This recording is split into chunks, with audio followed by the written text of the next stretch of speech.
Back to my channel, and this is Grace Cho, and what I do is solve technical drawing problems and also provide very important information that can help you to have better performance in your technical drawing examinations. If you are watching my video for the first time, please subscribe to this YouTube channel and help me share my videos for your friends who are technical drawing students. And now we are looking at the principles of tangency, as we have talked about the first principle of tangency. So now we want to look at the second principle of tangency.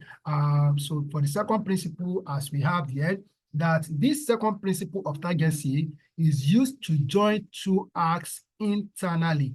We use the second principle of tangency to join two arcs internally. So what do I mean by that? Let's look at this diagram. Okay, now this diagram is talking about part of an arc, and as we have here that an arc has two parts. An arc has two parts, and the parts are the internal and the external part. The internal and the external part. Now, this diagram that we have here is showing us that this is the internal part of an arc, and here we have the external part of an arc. Okay, so it is very, very important that you are able to know that, okay, this particular arc is inside this particular arc or is outside this particular arc. Let me show you the next diagram that I have here. Okay, now, so this diagram now, so look at what we have here, as we have that circle Q touches arc AB internally. Circle Q touches arc AB internally. So if you look at this circle Q here, is sitting or it touches arc AB internally, or is sitting inside the arc AB. That is what we have. So when a circle or an arc is positioned in this form on another arc, so we say that this circle Q, as we have here, is inside the big arc AB. So that is what we have there. Now let's see the next slide to have a very important information about this principle of tangency 2. Now let's look at it. Now, look at what we have here. So we have these two circles, circle P and circle Q. They are sitting inside, or they are positioned inside the arc TT. They are sitting inside arc TT, or they are positioned on the internal part of arc TT. Now, the information that I need you to pay attention to here are as follows. So number one, circle P and Q touch arc TT internally, as I've said before. Then point O is the center of arcs. Point O here is the center of arcs. Then point T is the point of tangency.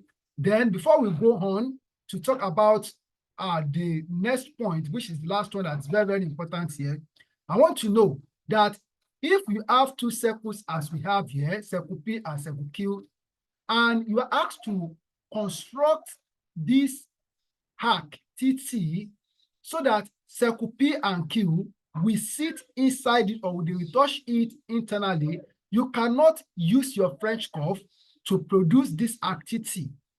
So there are steps, or there are things that you need to do to draw arc TT so that this circle P and circle Q, they can sit inside, or they can touch it internally. And that is what we have here in point 4. Now, for this point 4, it says that to locate the center of arc O, we need to find RP and RQ. We need to find RP and RQ. Then how do we find RP and RQ? It's very, very simple. Now, let me come to what we have in this diagram here. The radius of circle P is R1, and radius of circle Q is R2. Then the radius of this arc TT is R3. So we need to locate point O here. And to locate point O, we have to find the value of RP and the value of RQ. So how can you find the value of RP and the value of RQ? That is what I've stated here. That RP is equal to R3, which is the radius of this arc that the two circles P and Q are touching internally. So we have R3, then minus R1, which is the radius of the big circle or circle P. So for you to find the radius RP, so you have to subtract the value of R1 from R3, and R3 is the radius of the arc TT. Okay, then I believe that is clear. Then for us to find RQ, we are subtracting the radius of circle Q from the radius of this big arc TT here.